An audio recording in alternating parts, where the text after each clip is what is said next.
சாந்தி. 23/7/2016.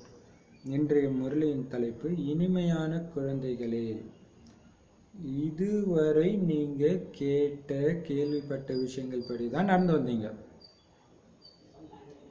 ஆனா இப்ப பாபாவே உங்களுக்கு நேரடியா வந்து ஞானம் கொடுக்கிறார், தனக்கு சமமாக ஞானம் நிறைஞ்சவர் ஆக்குறார். இப்ப எதுக்கு கேட்ட விஷயம் கேள்விப்பட்ட விஷயங்கள் பின்னாடி ஓடிட்டு இருக்கிறீங்க இல்லையா? இவ்வளவு நாள் கிடைக்கல, சத்தியம் எதுன்னு தெரியல, இது உண்மையா இருக்குமா, மருந்து மாதிரி தான், இவங்க சொல்றத ட்ரை பண்ணுவோம், இவங்க சொல்றத ட்ரை பண்ணுவோம், அப்படி போயிட்டு இருந்துச்சு. இப்போ சத்தியமானவர் சொல்லிட்டாரு, நோய்க்கு மருந்தும் சொல்றாரு, பாவம் நீங்கவும் சொல்றாரு, குஷிக்கான டானிக்கும் சொல்றாரு. ஸோ அதன்படி அவருக்கு சமமாக நீங்க ஆகணும். மற்றவங்க யாருமே எந்த மதஸ்தாபர்களும் ஞான கடல் கிடையாது. ஞான கடல் கிட்டே நீங்க ஞானத்தை கேட்குறீங்க அப்படின்னா ஞானம் நிறைஞ்சவரா ஆகுறீங்க. சரி, ஓம் சாந்தி. கேள்வி: நல்ல புருஷார்த்தி குழந்தைங்களுடைய அடையாளம், அதாவது அவங்களுடைய நிலையுடைய புகழ் என்ன? இப்ப பாருங்க, நல்ல முயற்சி செய்யற குழந்தைங்களுடைய அடையாளம் என்ன? அவங்க இருக்கிற அந்த நிலைக்கு ஒரு புகழ் இருக்கலாம், அது என்ன? பதில்: நல்ல முயற்சி செய்யற குழந்தைகளே, தீவிர புருஷார்த்தி குழந்தைகளே, தாய் தந்தையை முழுமையாக கடைபிடிப்பாங்க. நல்ல முயற்சி செய்யற குழந்தைங்க தான் அப்பா அம்மாவை அப்படியே ஃபாலோ பண்ணுவாங்க. தன்னுடைய வாழ்க்கையின் மீது இரக்கம் வரும் அவங்களுக்கு. நம்ம கீழான இதை அடைஞ்சிடக்கூடாது, அப்பா அம்மா உட்காந்து அந்த அரியணையில நாம உட்காரணும், அந்த இரக்கம் இருக்கும். அதனால முழு கவனம் செலுத்துவாங்க. கொஞ்சமாவது நேரத்தை ஒதுக்கி பாபாவை அவசியம் நினைவு செய்வாங்க. இல்லையா? முழுசா கவனம் செலுத்துவாங்க, கொஞ்சமாவது நேரம் ஒதுக்கி பாபாவை அவசியம் நினைவு செய்வாங்க. அவங்க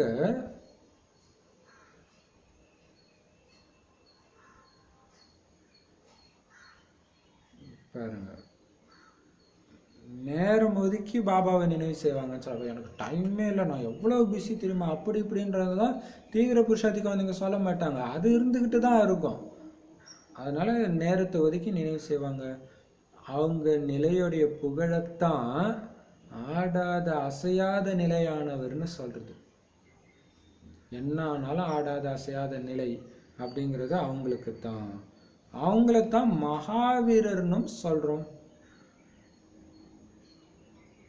இப்போ மகாவீரர், ஆடாத அசையாத அங்கதன் எல்லாமே யாருடைய புகழ்? தீவிர முயற்சி செய்யறவங்க. அப்படியே அப்பா அம்மா போன அதே பாதை, அதாவது சிவத்தந்தை பிரம்ம தாயோடைய வழி அப்படியே கண்ணை மூடிட்டு ஃபாலோ பண்றவங்க தான் தீவிர முயற்சி செய்யற குழந்தைங்க. அதுக்கு தடையா எது வந்தாலும் அவங்க அதை பத்தி கவலையே பட மாட்டாங்க. அதுக்கெல்லாம் ஆடி அசைஞ்சிட்டு இருக்க மாட்டாங்க. நான் இப்படித்தான் போவேன் அப்படின்ட்டு போயிட்டு இருக்கிறவங்க தான் ஆடாத அசையாதவங்க, மகாவீரர் அப்படின்னு சொல்லப்படுது. அதை பார்த்தாலே ஒவ்வொரு அம்மனும் ஒவ்வொரு தேவதையும் உட்கார்ந்துன்னு இருக்கிறது எவ்வளவு கம்பீரமா இருக்கு இல்லையா? அப்படியே ஸ்ட்ரைட்டா அப்படியே கண்ணு இங்க என்ன இருக்குது அங்க என்ன இருக்குது, இப்படி எந்த அம்மனுடைய கண்ணையாவது பார்த்துருக்கிறீங்களா? இப்படி இப்படி ஸ்ட்ரைட்டா இருக்கும். எதிர இருக்கிறவங்கள கூட பார்க்க மாட்டாங்க, அப்படியே ஆத்ம உணர்வுல நிலைச்சு இருப்பாங்க. எவ்வளவு சூப்பர் இல்லையா? சரி, பாட்டு அதான் சொல்லுவாங்களே, உலகத்தையே அடக்கிறது கூட பெரிய விஷயம் கிடையாது, மனசை அடக்கிறது தான் பெரிய விஷயம். அதை பண்றவங்க தான் மகாவீரர் குழந்தைங்க இல்லையா? பாபா சொன்னார் நேற்று கூட, ஸ்ரீமத்துன்ற கடிவாளத்தை உறுதியா போட்டிங்கன்னா மனம்ன்ற குதிரை ஓடாது கண்ட இடத்துக்குன்ட்டு. பாட்டு: போலாநாத் தனிப்பட்டவர், கள்ளங்கபடமற்றவர், பாபா தனிப்பட்டவர் இல்லையா? ஓம் சாந்தி. பக்தி மார்க்க உலகத்துல சும்மா பாடதான் செய்யறாங்க போலாநாத் தனிப்பட்டவரேன்ட்டு. என்ன அர்த்தம் தெரியாது, தெரியாம பாடுறாங்க. ரகுபதி ராகவ ராஜாராம்னா அப்படியே ஒரு கும்பலே பாடும், அதுக்கு என்ன அர்த்தம் கூட தெரியாது. அதுதான் நாம கூட பாடணும். பக்தி மார்க்கத்தில் இருக்கும் பொழுது. இப்போ எந்த போலாநாத்துன்னு பாடினீங்களோ அவர் உங்க முன்னாடி உட்கார்ந்துட்டு இருக்கிறாரு. போலாநாத்ன்ற வார்த்தை அது இன்னமும் பக்தி மார்க்கத்துடைய வார்த்தை தான். அவங்க தான் அதை பயன்படுத்தியிருக்கிறாங்க, போலாநாத் பபுல்நாத்லாம். ஆனா ஞான மார்க்கத்துல நாம அவர் சிவ பாபான்னு சொல்றோம். பாபாவோட எல்லாம் அடக்கமாயிடுது இல்லையா? நீங்க அனாதியான ஆக்கப்பட்ட நாடகம், உருவாக்கப்பட்ட நாடகம் அனாதியா நடந்துட்டு இருக்குது. நாடக திட்டப்படி சங்கமயுகத்துல பாபா வந்து நம்ம மூலமாக இந்த புது உலக ஸ்தாபனை செய்ய வைக்கிறார் அப்படின்னு நாம தெரிஞ்சுக்கிறோம். இப்ப பாருங்க, வீட்டுல கூட ஏதோ ஒரு கணவன் மனைவிக்கு பிரச்சனை வரும். அவங்க குடும்பத்தை பத்தி உனக்கு என்ன அக்கறை? நம்ம வீட்டுல 2 குழந்தை இருக்குது, இதை பத்தி சேர்த்து வைக்கிறியா அப்படி இப்படின்னுவாங்க. ஆனா பாபா பாருங்க, அவரு சொர்க்கத்தை உருவாக்குறதுனால அவருக்கு 1 பைசா லாபம் இருக்கா? எதுவும் கிடையாது இல்லையா? அதான் போலாநாத். அதுவும் நாம எவ்வளோ என்ன அவரு உனக்கு இது வரும் அது வரும் சொல்றாரு, கேட்கறதுல மீண்டும் மீண்டும் மாயக்கிட்ட மாற்றோம். மீண்டும் மீண்டும் அவரும் விதமா மூலிகை கொடுக்குறாரு, இந்த மருந்தை கொடுக்குறாரு, அந்த மருந்தை கொடுக்குறாரு. கல்பமா நம்மளை புருஷார்த்தம் செய்ய வச்சுக்கிட்டே இருக்கிறாரு. எத்தனை காலம் குழந்தைங்க நீங்க பக்தி செஞ்சீங்க? இதையும் தெளிவா சொல்றாரு. யாரு முதல்ல பக்தி செஞ்சாங்களோ அவங்க தான் வந்து முதல்ல ஞானம் எடுப்பாங்க. அவங்களே தான் சூரிய வம்சத்தினராக ஆவாங்க. இதுல தான் அதிர்ஷ்டம்னு ஒரு விஷயம் வருது இல்லையா? ஃபர்ஸ்ட் பக்தி செஞ்சவங்க தான் ஃபர்ஸ்ட் ஞானம் கிடைக்கும். ஃபர்ஸ்ட் ராஜ்யத்துக்கு வரவங்க தான் ஃபர்ஸ்ட் பக்தி செய்வாங்க. இது பார்த்தீங்கன்னா எதனால எது வருதுன்னு தெரியாது, அப்படியே ரவுண்டா கோழில இருந்து முட்டையா, முட்டையில இருந்து கோழியான்ற மாதிரி. அப்ப மேலும் அவங்க தான் சூரிய வம்சத்தை சார்ந்தவராக ஆகுறாங்க. சத்யுகத்துல லக்ஷ்மி நாராயணன் மட்டும் வர்றது கிடையாது, அவங்களுடைய வம்சமே இருக்கும் தானே. இப்போ சொல்றாங்க, நிறைய பேர் சொல்லுவாங்க நாங்க வள்ளலாருடைய வம்சம். அது எப்படின்னே தெரியல. எல்லா ஊர்ல இருக்கிறவங்களுமே சொல்லிக்கிறாங்க நான் வள்ளலார் வம்சம்னு பெருமையா. அப்ப நாராயணன் வம்சம்னு ஒண்ணு இருக்கும் தானே இல்லையா? சத்தியுகத்துல அவர் மட்டுமா இருப்பாரு? அத தெய்வீக வர்ணம்னு சொல்லப்படுது, தேவதா வர்ணம். பாரதத்துல தான் இந்த தேவதை வர்ணம் இருந்தது. இப்ப இதே பாரதம் அசுர வர்ணமாக இருக்குது. இது சங்கம யுகம். நான் சின்ன வயசுல குழந்தையா இருக்கும்போது எப்படா பிச்சைக்காரன் வருவான்னு எங்க பாட்டி வெயிட் பண்ணிட்டு இருப்பாங்க. அவனுக்குனே சாப்பாடு எடுத்து வச்சிருப்பாங்க, அவனுக்கு போட்டுட்டு தான் இவங்களே சாப்பிடுவாங்க. இப்ப என்ன பண்ணாங்க, ஏன் உனக்கு கை கால் இல்ல, உழைக்கல, எத்தனை வயசானாலும் சரி இதே டைலாக் தான், இப்படிதான் சொல்லிட்டு போயிட்டு இருக்கிறாங்க. அப்ப எவ்வளவு டிஃபரன்ஸ் இருக்கு பாருங்க இல்லையா? அசுர வர்ணமாக இருக்குதுன்றதுக்காக சொல்றான் இல்லையா? இது சங்கம யுகம். இப்ப பாபா குழந்தைங்க கூட இல்ல, அஞ்ஞானிகளே தான், பக்தியில இருக்கிறவங்களே தான் அப்படி சொல்றாங்க இல்லையா? இப்ப நமக்கு வந்து வேறு சில காரணங்களுக்காக பாபா பண்ணக்கூடாதுன்னு சொல்றாரு. சரி, இப்ப அசுரர்ல இருந்து தெய்வீக வர்ணத்துக்கு நாம போகணும். உண்மையில இந்த மகாபாரத யுத்தத்தை, இதத்தான் இதிகாசங்கள்ல சொல்லப்பட்டிருக்கு. இந்த மகாபாரதத்திற்கான யுத்தத்தை தான் மாயா கூட பண்ற இந்த யுத்தத்தை தான் அங்க சொல்லியிருக்கிறாங்க. சிவன் பேருக்கு பதிலாக கிருஷ்ணரோட பேரை போட்டுட்டாங்க. ஒரு சின்ன தப்பு பண்ணிட்டாங்க, அதனால புரிஞ்சிக்க முடியல. கிருஷ்ணர் வருவாருன்னு வெயிட் பண்ணிட்டு இருக்கிறாங்க. கீதை சாஸ்திரம் கண்டனம் ஆகியதால் மற்ற அனைத்து சாஸ்திரங்களும் கண்டனத்திற்கு ஆகிவிட்டன. இப்ப கீதாவிலே இவ்வளவு பெரிய தப்பு வந்ததுனால அதுல இருந்து வந்தது எல்லாமே எப்படி இருக்கும்? அதுவும் தப்பா தான் இருக்கும் இல்லையா? தாயை போல பிள்ளைன்ற மாதிரி தான் இருக்கும் முக்கியமா. ஏன்னா கீதையிலே வந்து அடி வெட்டு குத்து இருக்குதுன்னா அப்புறம் அதுக்கப்புறம் வர மற்ற மத புஸ்தகங்கள்லாம் அப்படியே தான் இருக்குது, இதை விட அதிகமாகவே இருக்குது. இப்ப பாப்பா சொல்றாரு, முக்கியமான விஷயமே கீதை தான். கீதா பாடசாலை, அதாவது கீத பவனம் எவ்வளவு இருக்குது. கீதா பவன் அப்படின்னு இருக்குது போல இருக்கு கீதையை கற்றுக் கொடுக்கக்கூடிய பள்ளிகளுக்கு பேர். கீதை ஞானம் கேட்கறதுக்கான பாடசாலை இருக்குது. யார் சொற்பொழிவாளர்களாக இருக்கிறாங்களோ அவங்கள பிறகு பாராட்டுறாங்க. குழந்தைகளுக்கு பாபா தினம் தினம் ரொம்ப அன்பா புரிய வைக்கிறார். பாபா அன்பு கடல்னு குழந்தைங்களுக்கு தெரியும். எல்லோருக்குமே ரொம்ப அன்பா புரிய வைக்கிறாரு. பாபா எப்பவுமே யார் மேலையுமே கோபப்படுறதே கிடையாது. எப்பவுமே அன்பா தான் புரிய வைக்கிறாரு. சூப்பரா சொல்றாரு இல்லையா? இன்னைக்குதான் சொல்றாரு பாபா யார் மேலேயும் கோபப்படுறதே கிடையாது, எப்பயும் அன்பா தான் புரிய வைக்கிறாரு. குழந்தைகளே, நீங்க சதோ பிரதானமா இருந்தீங்க, ஆனா அவர் நிந்தனைப்படுத்துற மாதிரி விஷயங்கள் எவ்வளவு பண்றாங்க பாபா குழந்தைங்க. அவர் இனிமையான குழந்தைன்னு தான் சொல்றாரு. அப்ப அன்பு கடல்னா என்ன அர்த்தம் இல்லையா? புரிஞ்சுக்கணும். ஏன்னா அவருக்கு ஒன்றும் தெரியாம அவர் தான் சொல்லிட்டாரு, என்கிட்ட மறைக்க முடியாதுன்னு சொல்றாரு. ஒருபோதும் கோபம் கொள்வதே இல்லை, எல்லாருக்கும் அன்பா புரிய வைக்கிறாரு. நீங்க சதோ பிரதானமா இருந்தீங்க, இந்த உலக அழிவு கூட ஏன் நிர்ணயிக்கப்படுது? ஒரு சுகமான உலகத்துக்கு இவங்க தடையா இருக்கக்கூடாதுன்ட்டு மேல அழிச்சிட்டு போறாரு. இப்படியே விட்டா உலகம் எல்லாம் துக்கத்துல ஆந்துருவாங்கன்றதுக்காக தான். ஸோ மற்றபடி அவருக்கு யார் மேலேயும் எப்பவுமே கோபம் வர்றது கிடையாது. எப்பவுமே அன்பா புரிய வைக்கிறாரு. குழந்தைகளே, நீங்க சதோ பிரதானமா இருந்தீங்க, பிறகு மறு ஜென்மம் எடுத்துக்கிட்டே வந்திருக்கிறீங்க. நீங்க பாரதவாசிகள் மட்டும்தான் உண்மையிலே தேவதா தர்மத்தை சார்ந்தவங்க. முதல்ல ஆஸ்தியை எடுக்கிறதுக்காக இங்க யாரு வருவாங்க தெரியுமா? யாரு போன கல்பத்துல இங்க முன்னையே வந்தாங்களோ அவங்க தான். உங்களை தவிர எங்களுக்கு உதவியாளர் வேற யாருமே இல்லை பாபா அப்படின்னு அவங்க தான் சொல்லுவாங்க. சொர்க்கத்தின் ஆஸ்தியை எடுத்தவங்க இப்ப சொல்லுவாங்களாம், பாபா உங்களை தவிர எங்களுக்கு வேற வழியே கிடையாது, அப்பா அம்மா எல்லாமே நீதான் பாபா எங்களுக்கு அப்படின்னு சொல்லுவாங்களாம். யாரு?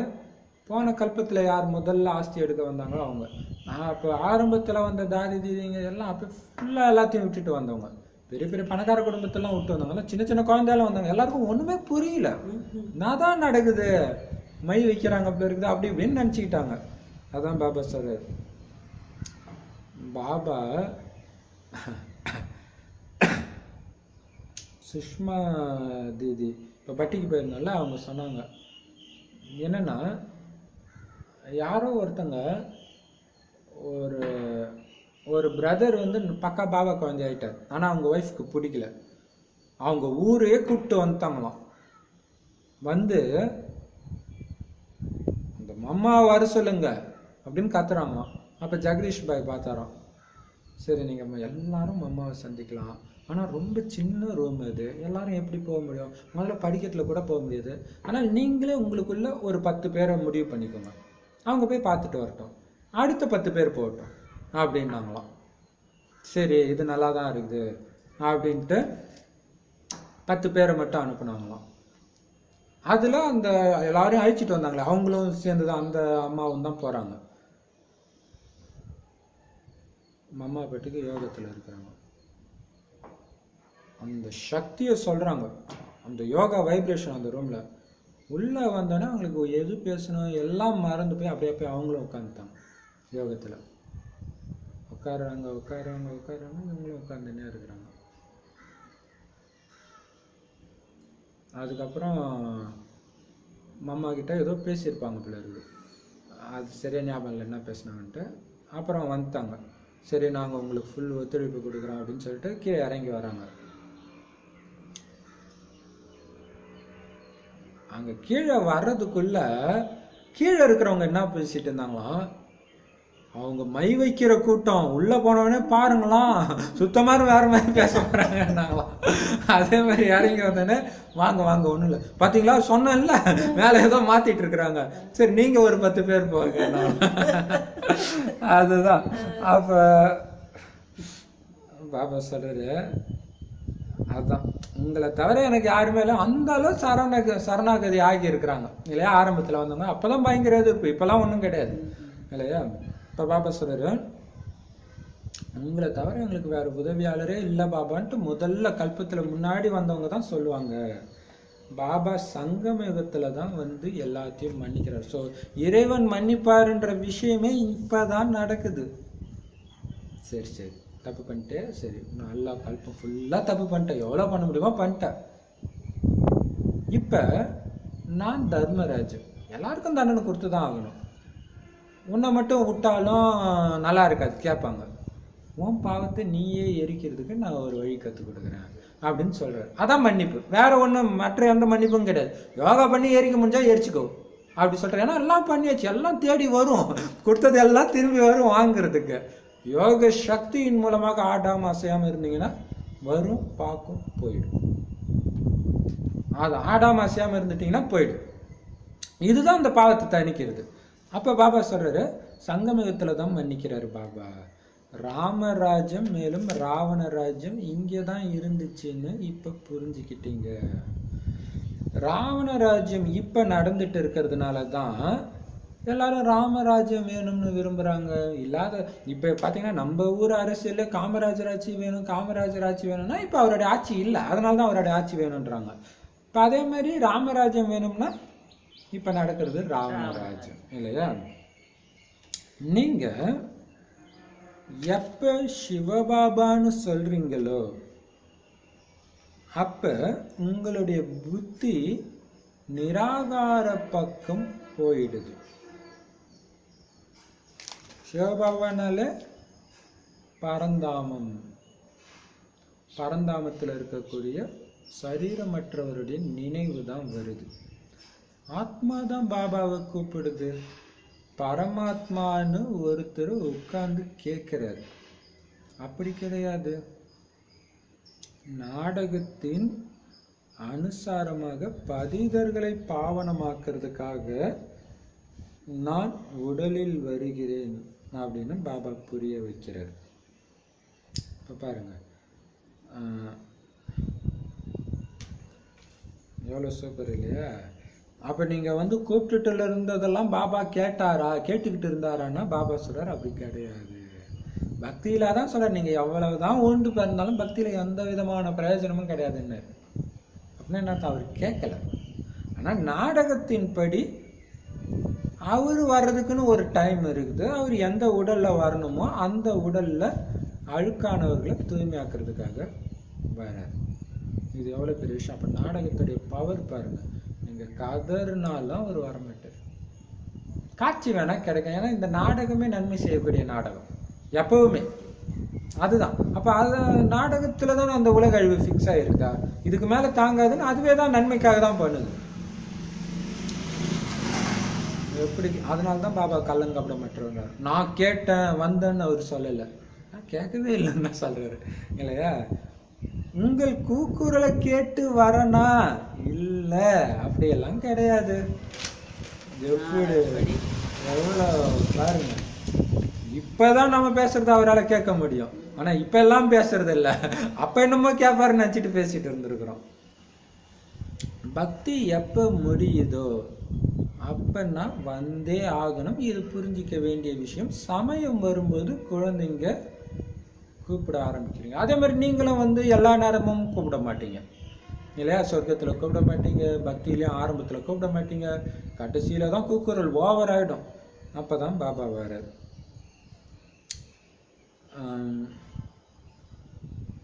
அவர் எப்ப வராருன்ற விபரம் எந்த வேத புஸ்தகத்திலையும் எழுதி வைக்கல. அதனாலதான் யாராலையும் கண்டுபிடிக்க முடியல. எந்த வேதத்துல இருக்குதுன்னு கேக்குறாங்களே, அதுதான் இல்லைன்னு தான் பாபா சொல்றாரு. ஏன்னா அவங்க கல்பத்துடைய ஆயிலையே தவற எழுதி வச்சுட்டாங்க. குறிப்பா பாபா இந்து மதத்தை வச்சுதான் சொல்றாரு இல்லையா. இங்கதான் அதிகமா எழுதி வச்சுட்டாங்க. ஏன்னா கல்பம்ன்ற ஒரு விஷயமே இந்து மதத்துல மட்டும்தான் இருக்கு. இந்த படம் ஒவ்வொரு வீட்டிலும் இருக்கணும். அதை தினம் தினம் பார்க்கும் பொழுதும் இது பாபா, இது தாதா, இது ஆஸ்திங்கிற நினைவு வரும் குழந்தைகளே. அப்ப சொர்க்கத்துடைய காட்சி, பாப்தாதாவுடைய படம் எல்லார் வீட்லயும் இருக்கணும்ன்றது. அப்பதான் தெரியும் அவர் எங்க யாருடைய உடலை எடுக்கிறாரு, என்ன கொடுக்கிறாரு அப்படின்ட்டு. குழந்தைகளே, சதோ பிரதானம் ஆகணும் அப்படின்னா என்ன நினைவு செய்யுங்க, கரை நீங்கிடும். கரை நீங்கிட்டா சதோ பிரதானம் ஆயிடுங்க. அது என்ன கரை?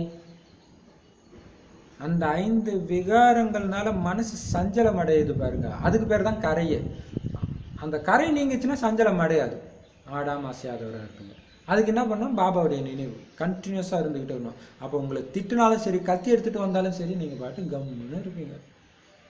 பயம்னா என்னன்னே தெரியாது. சண்டைக்கெல்லாம் போக மாட்டீங்க, ஆனால் பயமே இருக்காது. ஃபுல் ஆத்மான்ற ஆத்மாவை பயப்படும், உடம்பு தான் பயப்படும்.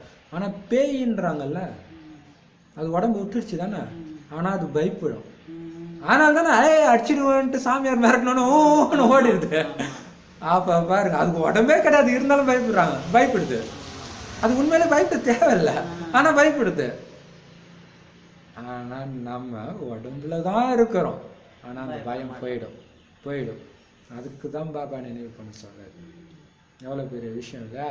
வாடா மாயா நீயா நானா பார்த்துலான்னு அம்மா சொன்னாங்களே, அந்த கம்பீரம் என்ன மாதிரி இது இல்லையா. இப்போ பாபா சொல்றாரு குழந்தை, இப்போ பாபா சொல்றாரு இந்த வழியை பாபா தான் உங்களுக்கு புரிய வைக்கிறது. அது எப்படி கரை நீங்கும், சதப்பிரதானம் ஆக முடியும், ஒரே ஒரு புள்ளியா பாபா நினைவு செய்யறதுல தான் போகுன்ற வழியை பாபா தான் நமக்கு புரிய வைக்கிறாரு. இந்த பிரம்மா பாபா கூட அவரும் அப்பா தான். அந்த அப்பா கூட நான் கூட முயற்சி தான் செய்யறேன், செய்ய வைக்கிறதெல்லாம் உள்ளுக்குள்ள இருக்கிற சிவ பாபா தான்னு சொல்றாரு. குழந்தைகளே, ஒவ்வொருத்தருக்கும் எச்சரிக்கை கொடுத்து முன்னேற்றம் அடைய செய்யணும், விடக்கூடாது. இதுதான் பெரிய விஷயம். ஒருத்தருக்கு இது யுத்த மைதானம், ஒருத்தருக்கு ஒருத்தர் நம்மளே பாதுகாத்துக்கணும், நாமளே போராடணும், நாமளே ஜெயிக்கணும். ஏன்னா ராஜ்யம் தனிப்பட்ட ஒருத்தருக்கு கிடைக்காது இல்லையா. ஞானமாகட்டும், யோகமாகட்டும், எல்லாமே ஒருத்தருக்கு ஒருத்தர் வாலண்டரியாவது போய் ஹெல்ப் பண்ணிக்கிட்டே இருக்கணும். இப்போ பாபா சொல்றாரு எச்சரிக்கை கொடுத்துக்கிட்டே இருங்க. இந்த சித்திரங்களை வச்சு புரிய வைக்கிறது ரொம்ப ஈஸி. சிவபாபா பிரம்மா மூலமாக ஸ்தாபனை செஞ்சுட்டு இருக்கிறாரு. ஆக்சுவலா சித்திரம் இல்லாம கூட புரிய வைக்க முடியும்னு பாபா சொல்லி இருக்கிறாரு. பட் சித்திரம் இருந்தா இன்னும் கொஞ்சம் ஈஸி இல்லையா. உங்க முன்னாடி இந்த மகாபாரத யுத்தம் நின்றுட்டு இருக்குது. இவ்வளவு அநேக தர்மங்கள் அழிஞ்சிடும், அதற்காக யுத்தம் அவசியம் தேவை. இந்த விஷயங்களை குழந்தைங்க மறக்க கூடாது. பாபா இப்ப எதிர இருந்தா நமக்கு தெரியும். ஆனா பாபா சொல்றாரு மகாபாரத யுத்தம் உங்க முன்னாடி நின்றுட்டு இருக்கணும். முன்னாடியா நின்றுட்டு இருக்குது, எதிரியா இருக்குது. இப்ப பாபா அந்த காலத்தை வச்சு சொல்றாரு. காலம் நவருது, அவர் தான் 3 கால ஞானம் தெரிஞ்சவர் இல்லையா. அடுத்தது அது வரப்போகுது. ஸோ காலத்தையும் அவர் முன்னாடின்ற அதே பார்வையிலே சொல்றாரு. இங்க முன்னாடி இருக்குது, ஜஸ்ட் இது இப்படி போயிடுச்சுன்னா அடுத்த செகண்டுக்கான காட்சி அவருக்கு தெரியுது. சொல்றாரு முன்னாடியே இருக்குது. கண்டிப்பா எல்லா தர்மங்களும் அழிய போகுது. இந்த தர்மத்துல நிலைச்சு இருங்க, இருந்தாதான் அதை உங்களால பார்க்க முடியும். எந்த தர்மத்துல? சுய தர்மம், அமைதி, ஆத்மாவுடைய குணங்கள்ல நிலைச்சு இருந்தா மட்டும்தான் உங்களால ஜெயிக்க முடியும். இல்லைன்னா நேற்று சொன்னாரே பாபா, சூப்பரான வரதானம், சம்பூர்ண தன்மையில நிலைச்சிருந்தீங்கன்னா அடிமைத்தனம் இருக்காது. அந்த அடிமைத்தனம் தான் இந்த 5 விகாரங்கள் இல்லையா, அது இருக்காது. இப்ப பாபா சொல்றாரு ஸோ இத்தனை தர்மங்கள் அழினா கண்டிப்பா யுத்தம் தேவைதான். இந்த விஷயத்த குழந்தைங்க மறந்துடக்கூடாது. கண்டிப்பா அது நடக்கும், நடந்தே தீரும். முற்றிலும் இப்ப கலியுகம் ஆழ்ந்த இருள்ல இருக்குது. பாருங்க, இதுதான் அந்த 2 உலக போர் நடந்திருக்குது இல்லையா. ஸோ அது எல்லாமே ட்ரைலர் தான். இப்படியும் நடக்கும். இப்போ யோசிச்சுன்னு தான் இருக்கிறாங்க, 3வது உலக போர்னு எல்லாம் தான் சொல்லின்னு இருக்கிறாங்க. அது வந்துச்சுன்னா உலகம் அழிஞ்சிடும்னு எல்லாருமே தான் சொல்லிட்டு இருக்கிறாங்க இல்லையா. அப்போ ஒன்றும் டெக்னாலஜி இல்லாமலேயே அவ்வளோ அழிவு ஏற்பட்டுச்சு. ஸோ இதை நீங்கள் மறந்துடக்கூடாது. பாபா சொல்லியிருக்கிறாரு, உங்களுக்குள்ளே என்ன பேசிக்கணுமா, நான் ஆத்மா 84 பிறவி எடுக்கிறேன், பாபாவை மட்டும் நினைக்கிறேன், எல்லாத்தையும் மறக்கிறேன், எல்லாமே இறந்துட்டாங்க அப்படி பேசிட்டே இருங்க. இறந்துட்டாங்கன்னு நினைங்க அப்படின்றது.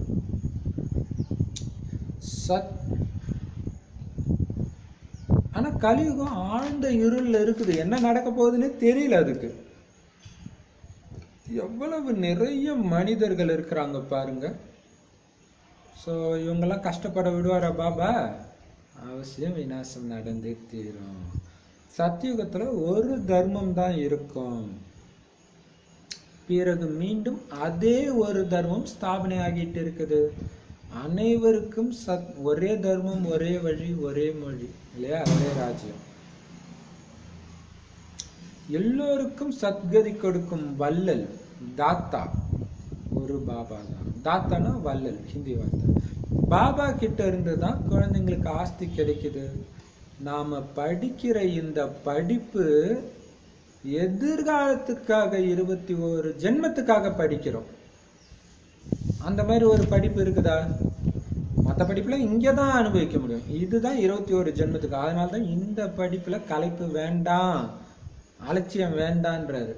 பகவானுடைய மகா வாக்கியம், நான் உங்களை இந்த பிறவியில கற்க செய்து, ராஜயோகத்தை கற்க செய்து 21 ஜென்மத்துக்காக சொர்க்கத்தின் எஜமான நாக்கிறேன். சூரிய வம்சம் சந்திர வம்ச குலம் நிச்சயம் ஸ்தாபனை ஆகிட்டு இருக்குது. யாரு எவ்வளவு முயற்சி செய்யறாங்களோ அவங்க அந்த அளவுக்கு உயர்ந்த பதவி அடையிறாங்க. ஸோ இந்த ஓட்ட பந்தயம் நடந்துகிட்டே இருக்கணும். மறைமுகமான பந்தயம் இல்லையா. எந்த அளவு முயற்சி செய்றீங்க அந்த அளவு பதவி வந்துகிட்டே இருக்கும். அதனாலதான் தாய் தந்தைய ஃபாலோ பண்ணுங்க சிவபாபா சொல்றாரு. இவங்களை நீங்க சூக்ஷ்ம வதனத்துல வைகுண்டத்துல கூட பாக்குறீங்க. தன்னைத்தான் பாருங்கள். நாம கூட மகாராஜா மகாராணி ஆகிறோம். வைகுண்டத்துடைய சாட்சாத்காரம் கூட ஆகுது. அவசியம் பாரதத்துல வைகுண்டம், அதாவது ஸ்ரீகிருஷ்ணபுரி இருந்தது அப்படின்னு எல்லாரும் ஏத்துக்கிறாங்க. இன்னைக்கு இது கம்சபுரி, நாளைக்கு இது கிருஷ்ணபுரியாக மாறிடும். இரவு மாறி கண்டிப்பா பகல் வரும். இங்க அரை கல்பம் எல்லையற்ற பகல், மேலும் அரை கல்பம் எல்லையற்ற இரவு இருக்கும். இரவுல முட்டி மோதிக்கிறாங்க. பிரம்மாவுடைய இரவு அப்படின்னா பிராமணர்களுடைய இரவுன்னு அர்த்தம். பிறகு நீங்க பிராமணர்கள்ல இருந்து தேவதைகளாக ஆகுறீங்க.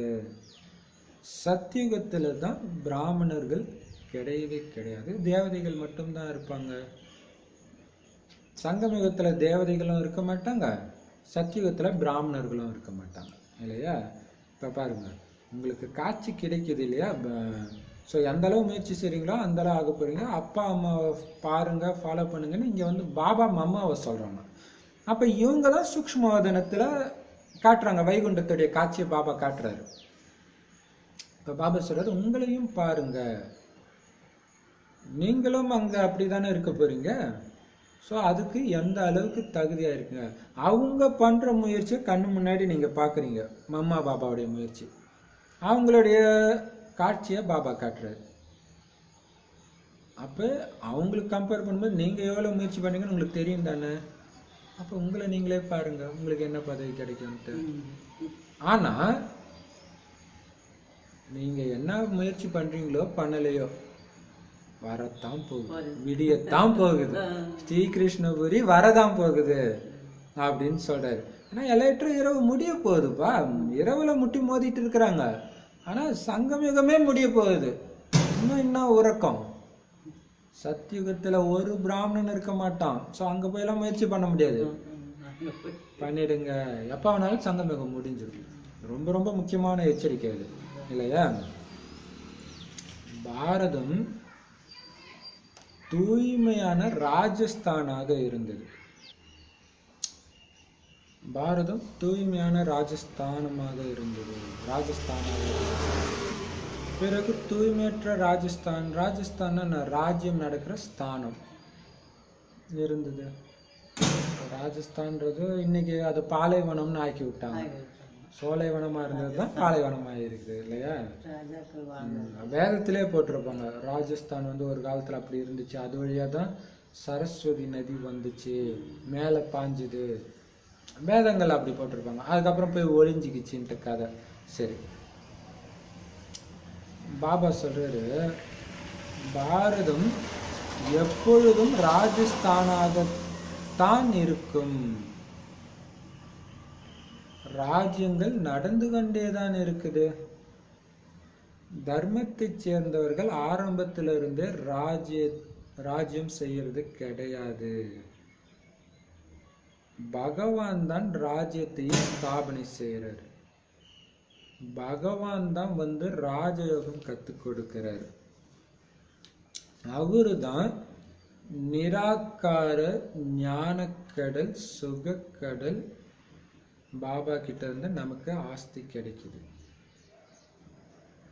அவசியம் நம்முடைய முயற்சிக்கு தான் நேரம் பிடிக்குது. யாரு எந்த அளவுக்கு முயற்சி செய்யறாங்களோ, எவ்வளவு மற்றவங்களுக்கும் அந்த முயற்சி செய்யற பாதையை காட்டுறாங்களோ, அந்த அளவுக்கு பதவி அடைவாங்க இல்லையா? இப்ப பாருங்க, இது எவ்வளவு பெரிய அதிசயம் பாருங்களா. மனிதர்கள் எலெக்ஷன் வச்சு இப்ப ஆட்சி நடந்துட்டு இருக்குது. ஆனா ஒரு காலத்துல ராஜ்யம் தான் இருந்துச்சு. அது எப்படி வந்திருக்கும்? மனிதர்கள் யாராவது ராஜ்யத்தை கண்டுபிடிக்கக்கூடிய சக்தி இருக்குமா? இருக்காது. அதான் பாபா சொல்றாரு, இப்ப இறைவன் தான் அதை உருவாக்கி வச்ச. மதத்தை சார்ந்தவர்கள் உருவாக்கல ராஜ்யத்தை. அப்படி உருவாக்கவும் முடியாது. யாராவது ஒத்துக்குவாங்களா? நான் உங்களை ராஜ்யம் பண்றப்பா, நீங்களா எனக்கு கீழே இருங்கன்னா ஒத்துக்குவாங்களா? எலெக்ஷன் என்ன நீ என்ன பெரிய ஆளான்னு கேட்பாங்க. இப்ப மனிதர்களுடைய அறிவு அப்படிதான் இருக்கும். அதான் பாபா சார், இறைவன் தான் அதை உருவாக்கி வச்சிருக்கிறாரு, ராஜ்யத்தை உருவாக்குனது. மற்றபடி மதங்கள் அதை உருவாக்கல. அதுக்கப்புறம் அப்படியே அது ஃபாலோ பண்ணிட்டு வந்திருக்குது. அப்ப ராஜ்யம் எப்படி பண்ணணுங்கிற ராஜ யோகத்தையே பாபா தான் கத்துக் கொடுக்குறாரு. இப்ப அதுக்கான ட்ரைனிங் தான் இது. இப்படியெல்லாம் இருந்தா நீ தகுதி. அப்படியே பாபா சொல்றது சரி பாபா அப்படின்ட்டு ஒவ்வொரு அடியிலும் ஒவ்வொரு நொடியிலும் பாபா ஸ்ரீமத்தை அப்படியே ஃபாலோ பண்ணீங்கன்னா அங்க ராஜ்யம் ஃபாலோ பண்ணும். ஆனா மனசு சொல்ற வழி, மத்தவங்க சொல்ற வழியை கேட்டீங்க, அவ்வளவுதான் இல்லையா? இப்ப பாபா சொல்றாரு, அதுக்கு தான் சொல்றாரு, பாபா கிட்ட இருந்து ஆஸ்தி கிடைக்குது. பட் ஆனா அந்த ஆஸ்தியை அடையிறதுக்கு உங்களுக்கு கொஞ்சம் நேரம் பிடிக்குது. பகவான் தான் அதான் பாபா சொல்றாங்க, ஆரம்பத்துல இருந்து எல்லாம் ஒன்னும் யாரும் ராஜ்யம் செய்யறது கிடையாது. அப்படியே ஒரு தர்மம் வந்துருச்சுன்னா அப்படியே அது இப்படி வர்றது கிடையாது. பாபா தான் பண்ண வைக்கிறாரு இதை. இப்ப பாபா தான் நிராகாரராகவும் இருக்கிறாரு, ஞானக்கடல் சுகக்கடலாகவும் இருக்கிறாரு. அவர்கிட்ட இருந்து ஆஸ்தி கிடைக்குது. பாபா சொல்றாரு, என்ன நீங்க நினைவு செஞ்சீங்கன்னா பதித நிலையிலிருந்து பாவன நிலையை அவசியம் அடைவீங்க. எவ்வளவு ஈஸியான விஷயம் இல்லையா? பாபாவை நினைவு செஞ்சா ஈஸியா நாம தூய்மையான நிலையை அடைய முடியும் அப்படின்னு சொல்றாரு. ரொம்ப ஈஸியான வழி. இதை விட மற்ற எல்லா மதத்திலையும் பாருங்களேன், எவ்வளவு கஷ்டமான வழி. விரதம் இருக்கிறது, நெருப்பு மேல நடக்கிறது, என்னென்னமோ இருக்குது இல்லையா? சரி, அப்ப லௌகிகத்துல தாய் தந்தை ஞானத்துல இருக்கிறாங்க அப்படின்னா குழந்தைகளையும் அவங்களுக்கு சமமா ஆக்கணும். இந்த குழந்தை இப்போ கல்யாணம் ஆகி உலகத்துல அனுப்பிச்சுட்டு வரட்டும் அப்படின்னு நினச்சின்னு இருப்பாங்க பாபா குழந்தைங்களே. அது மாதிரி இருக்கிறாங்க. குழந்தைங்களை மட்டும் விட்டுட்டே வர மாட்டாங்க சென்டருக்கு. பாபா சூப்பராக சொல்றாரு பாருங்க, நீங்கள் மட்டும் ராஜ்யத்தை அடைவீங்க, அப்படி இருக்கக்கூடாது, அவங்களையும் உங்களுக்கு சமமாக்கணும். தாய் தந்தை உண்மையான வருமானம் செய்கிறீங்க அப்படின்னா குழந்தைகளே உண்மையான வருமானம் செய்ய வைங்க. அவங்கள மட்டும் ஏன் பொய்யான வருமானம் சம்பாதிக்கிறதுக்காக இந்த ஞானத்துடைய ருசியை காட்டாமல் வைக்கிறீங்க? எவ்வளோ சூப்பரான பாயிண்ட் இல்லையா? வருமானம் அடைய செய்ய வைக்கணும். சில குழந்தைங்க நல்ல குழந்தைங்களா இருக்கிறாங்க. நாங்கள் ஆன்மீக படிப்பை படிச்சுட்டு ஒவ்வொரு வீட்டுக்கும் போய் செய்தியை சொல்லுவோன்னு சொல்கிறாங்க.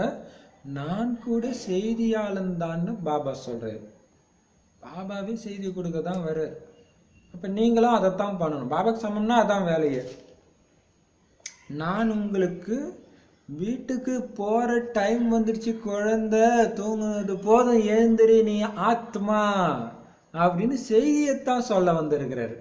உடம்பு நினச்சிட்டு தூங்கிட்டு இருக்கிற, கடைசியில் துடிப்ப போகணும், இப்பயே மறந்துடு அப்படின்னு செய்தியை சொல்கிறாரு. இந்த உலகம் அதைத்தான் நாமளும் பண்ணணும் இல்லையா? அவ்வளோ பெரிய விஷயம் தாங்க. இந்த உலகம் இப்போ நீங்கள் வாழறதுக்கு தகுதியான இடமாவே இல்லை. என்ன நினைவு செய்யுங்க, தூய்மை அடைஞ்சிடலாம். நீங்கள் தூய்மையாக இருந்தீங்க, ராவணன் வந்து தான் உங்களை நடுவில் அழுக்காக்கிட்டான். நான் மீண்டும் உங்களை பாவனமாக்குறதுக்காக வந்திருக்கிறேன். சிறிது காலத்துக்கு பிறகு அணுகுண்டெல்லாம் போடுவாங்க. அப்போ இதுதான் உண்மையான மகாபாரத யுத்தம்னு உலகம் தெரிஞ்சுக்கும். ஆனால் குழந்தை, அதுக்கு முன்னாடி நீ எழுந்திரிச்சுக்க, நீ தப்பிக்கணும் இல்லையா? அந்த நேரத்தில் தெரிஞ்சுக்கிட்டு என்ன பண்ண முடியும்? அப்போவே சொன்னாங்களே, எத்தனை பிரம்மகுமாரிகள் சொன்னாங்க, எவ்வளோ நாம பெரிய எனக்கு எல்லாம் தெரிஞ்ச மாதிரி வேதாந்தவாதம் பேசணும், துடிப்பாங்க இல்லையா? ஆனால் அதுக்கு முன்னாடி நீங்கள் சொல்லிடணும். நாம் சொல்லறதுனால வேற யாராவது சொல்லிடுவாங்க. பாபா யார் மூலமாக சொல்லிடுவார். ஸோ நாம் சொன்னால் நமக்கு பாக்கியம். அப்போ பாபா சொல்கிறாரு, அவசியம் பகவானும் இருப்பார். ஆனால் மற்றவர்கள் கீதையின் பகவான் கிருஷ்ணர் தான் நினைக்கிறாங்க. எவ்வளோ குழப்பம் அடைகிறாங்க. ஸோ மகாபாரத யுத்தத்தின் போது பகவான் இருப்பார் தானே, ஆனால் அது கிருஷ்ணராக இருப்பாரோன்னு நினச்சிட்டு இருக்கிறாங்க. அதான் குழப்பம். ஒருவேளை அவங்களுக்கு மட்டும் குழப்பமே இல்லை, எல்லாமே தெளிவாக தெரிஞ்சிருந்தா கடவுள் வர வேண்டிய அவசியம்தான் என்ன? குழப்பம் இருக்கிறதுனால தான் அவர் வர வேண்டியதாக இருக்கு. பக்தி மார்க்கத்தை தான் மறக்க வைக்கும் விளையாட்டுன்னு சொல்லப்படுது. எப்படி சூப்பர் பாருங்களா? இப்பவுமே பாபா பக்தி மார்க்கத்துடைய அம்சம் கூட இருக்கக்கூடாதுன்னா ஏன் சொல்றாருன்னா, அதுலயும் இன்னொரு ரகசியம். வெறும் கோயிலுக்கு போறதை மட்டும் சொல்ல, பக்தி மார்க்கத்துல ஏன் கோயிலுக்கு போறாங்க? ஏன் போறாங்க? என்ன கோரிக்கை? எப்படியோ ஒரு விதத்துல துக்கத்துல இருந்து வெளியே வரணும். துக்கம் ஏன் வந்தது? விகாரத்தினால்தான் வருது. இப்ப ஞாபகப்படுத்திட்டாரு. மறக்க வைக்கும் விளையாட்டு பக்தி. அப்ப மீண்டும் மீண்டும் நீங்க விகாரத்துல விழுறீங்கன்னா பக்தி தான் அதுவுமே இல்லையா? மீண்டும் மீண்டும் பாபாவை மறந்துடுறோம், போய் விகாரத்துல விழுந்துடுறோம். அப்ப பக்தி மார்க்கத்தின் அம்சம் கூட இருக்கக்கூடாதுன்றது விகாரத்தையும் சேர்த்து தான் சொல்றாரு இல்லையா? இப்ப என்னை நினைக்கிறதுனால அனைத்து தவறுகளும் அழிஞ்சிடும்னு பாபா சொல்றாரு. இதுக்கு முன்னாடி நீங்க உங்களை இந்த உடல்னு நினைச்சீங்க, இப்ப தன்னை ஆத்மான்னு நினைக்கிறீங்க. குழந்தைகளே, ஆத்ம அபிமானி ஆகுங்க. இந்த எச்சரிக்கையை பாபா தான் கொடுக்கிறார். ஏன்னா உடல்னு நினைச்சாலே தண்டனை அனுபவிக்க ஆரம்பிச்சிடுவீங்க. உடல் உணர்வு இருக்கும்போது தான் அந்த தண்டனை கிடைக்கும். ஆத்ம உணர்வுல வந்து தப்பிச்சிடலாம். தப்பிக்கிறதுக்காக தான் சொல்றாரு, குழந்தை ஆத்மாபிமானி ஆயிடுன்றாரு டக்குன்னு. ஏன்னா துக்கத்தின் மேல அவ்வளோ பாவம் சேர்த்து வச்சுட்டு வந்திருக்கிறேன். நீங்க எல்லாம் வந்து நிற்கும். ஆத்ம உணர்வுல இருந்துட்டீங்கன்னா எங்க நான் துக்கம் வந்தவனை கொடுக்க வந்தவனை காணவே காணுன்ட்டு போயிடும். அது இல்லையா? ஆத்ம உணர்வுல இருந்தா தப்பிச்சிடுவீங்க. தேக உணர்வுல வந்தீங்க, அவ்வளவுதான் மாயா சாப்பிட்டோம். இங்க நீங்க பாபாவுக்கு முன்னாடி உட்கார்ந்துட்டு இருக்கிறீங்க. சென்டர்ல, அதாவது இங்க சென்டர்களில் சிவபாபா இப்படி சொல்றாருன்னு குழந்தைங்க புரிய வைக்கிறாங்க. பாபாவுக்கு எதிரில் மதுபன்ல உட்காந்துட்டு இருக்கிறீங்க. அப்புறம் சென்டர்லயும் குழந்தைங்க என்ன சொன்னாங்க, பாபா இப்படி சொன்னாரு, சென்டர்ல அதையே புரிய வைக்கிறாங்க. ஆனா மதுபன்ல வந்து நேரடியாக நான் ஆத்மாக்கள் கிட்ட அமர்ந்து பேசுறேன்னு பாபா சொல்றாரு. எவ்வளவு பெரிய விஷயம் இல்ல? புதுசா பாபா குழந்தை வராங்கன்னா அவங்களுக்கு இதான் டவுட்டா இருக்கும், எங்க இருந்துங்க இதெல்லாம் வருதுன்னுவாங்க. அப்ப அவங்களுக்கு புரியல, கடவுளா எங்க இருந்து வருது. அது கொஞ்ச நாள் ஆகும் நிச்சய புத்தி வர்றதுக்கு. அது மாதிரி ராஜஸ்தான்ல யாரோ அனுப்புறாங்க, அனுப்புறது கடவுள் அப்படி தெரியாது. அதான் பாபா சார், இங்க நான் நேரடியா உங்ககிட்ட பேசுறேன், ஆத்மாக்கள் கிட்ட. பாபா இந்த பிரம்ம பாபா மூலமாக நமக்கு புரிய வைக்கிறாருன்னு நீங்களும் புரிஞ்சுக்கிறீங்க. இதுதான் உண்மையான கல்யாண்காரி திருவிழா ஆகும். எல்லாருக்கும் ஒரு திருவிழால நன்மை இருக்குதுன்னா அது இந்த திருவிழா தான், இல்லையா? பாபாவோட சந்திப்பு தான். மற்றபடி எந்த திருவிழானாலும் அதனால ஊறப்பட்ட துக்கம் தான் நடக்கும், இல்லையா? பார்த்தீங்கன்னா ஒரு கல்யாணத்துக்கு போயிட்டு வந்தா எல்லாம் கோச்சிக்கிட்டு போயிட்டாங்க கல்யாணம் முடிஞ்ச உடனே. ஸோ அது மாதிரி நிறைய நடக்கும். ஆனா இங்க அதெல்லாம் கிடையாது, இல்லையா? பாபா நிரந்தரமா என்னை நினைவு செய்யுங்க குழந்தைங்களே அப்படின்னு சொல்றாரு. அதுவும் உங்க நன்மைக்காக தான், அவருக்கு ஒன்றும் நன்மை கிடையாது நீங்க நினைக்கிறதுனால. பாபா கிட்ட இருந்து நாம சொர்க்கத்தின் ஆஸ்தியை முழுசா அடையணும். அதுக்கு என்ன பண்ணணும்? பாபா, சொர்க்கம், இந்த ரெண்டை மட்டும்தான் நினைக்கணும். வேற எந்த விகர்மமும் செஞ்சிடக்கூடாது. இந்த ரெண்டோடைய நினைவு மட்டும் உங்களுக்கு இருந்துச்சுன்னா முதல்ல பாவம் செய்ய மாட்டீங்க, இல்லையா? நீங்க ஆனா ஒருவேளை பாவமும் செய்றீங்க, பாபாவையும் நினைக்கிறீங்கன்னா என்ன அர்த்தம்? அதுவும் பக்தி தான். பக்தி அப்படித்தானே? கோயிலுக்கு போகும்போது மட்டும் குளிச்சுட்டு அப்படியே சுத்தமா போயிட்டு வர்றது, அப்புறம் எல்லா குப்பையும் பண்ணிட்டு மீண்டும் மீண்டும் போறது, அது பக்தி மார்க்கத்துடைய இது, இல்லையா? முழுசா தூய்மை ஆகிறதுக்கு தான் இங்க வந்திருக்கிறோம். நீங்க இப்ப பாபா குழந்தை ஆனப்புறம் பாவம் செஞ்சீங்க, 100 மடங்கு தண்டனை கிடைக்கும். பாவம் செய்ய வைக்கிறவன் மாயா, அதன் மேல நீங்க வெற்றி அடையணும். அதனாலதான் மகாவீர் ஹனுமான் கதை இருக்குது. நீங்க ஹனுமான் மகாவீரன் தானே? ஜெய் ஹனுமான், ஜெய் வீர் ஹனுமான் தான் சீரியலே வச்சிருக்கிறாங்க, இல்லையா? அப்ப நீங்க அந்த மகாவீரர் தானே? ஒரு ராமனை மட்டும் இதயத்துல சுமந்து திரியிற ஹனுமான் தானே நீங்க?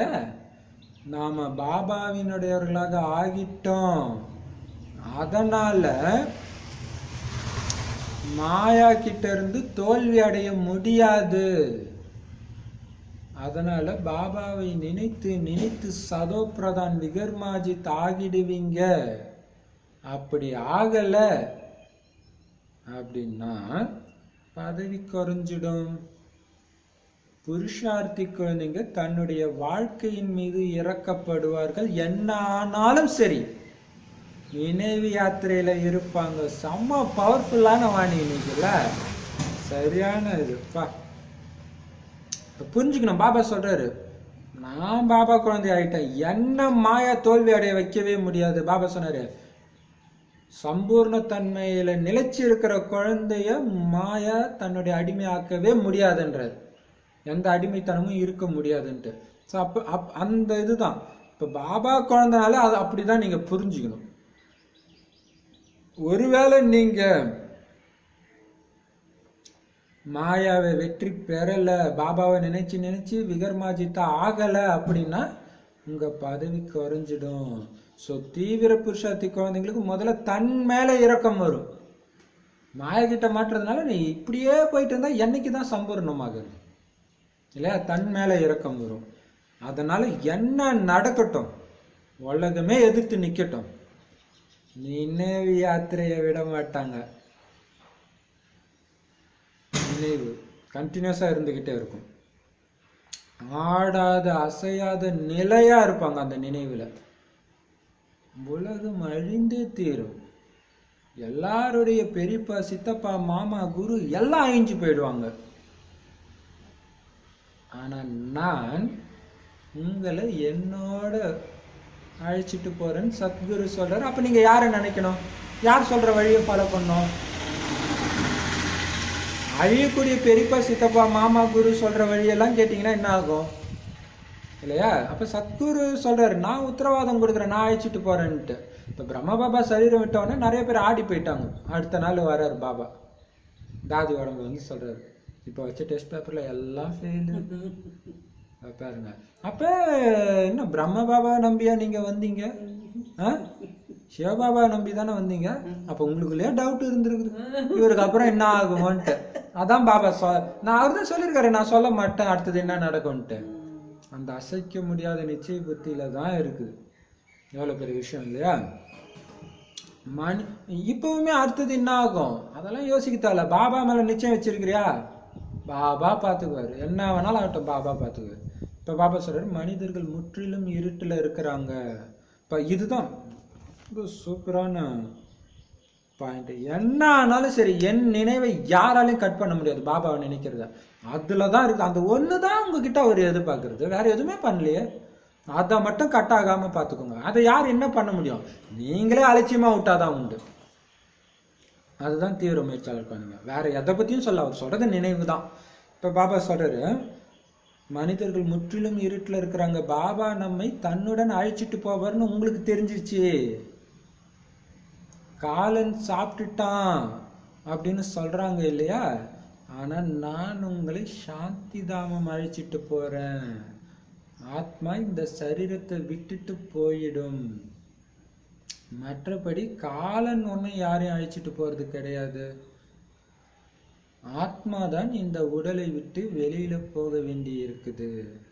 இப்ப நான் சுயம் வந்திருக்கிற உங்களை கூடவே அழைச்சிட்டு போறதுக்காக. பாபா மரணத்தை தரவா வந்திருக்கிறாரு? இல்லை, நீங்க பழைய சரீரத்தை விட்டுதான் ஆகணும். வீட்டுக்கு போனா விட்டுதான் ஆகணும். அவரு மரணத்தை கொடுக்க வரல. குழந்தை ஏந்திரிச்சுக்கோ, நான் அழைச்சிட்டு போறேன், நீ என் நினைப்பு செய்வ, ஆட்டோமேட்டிக்கா வந்துடுவேன்ற. அது மரணம் கிடையாது இல்லையா? பாபாவை நம்பாதவங்களுக்கு தான் மரணம். ஏன்? அவங்க அனுமதி இல்லாம உதச்சி ஆத்மா வெளியே வருது இல்லையா?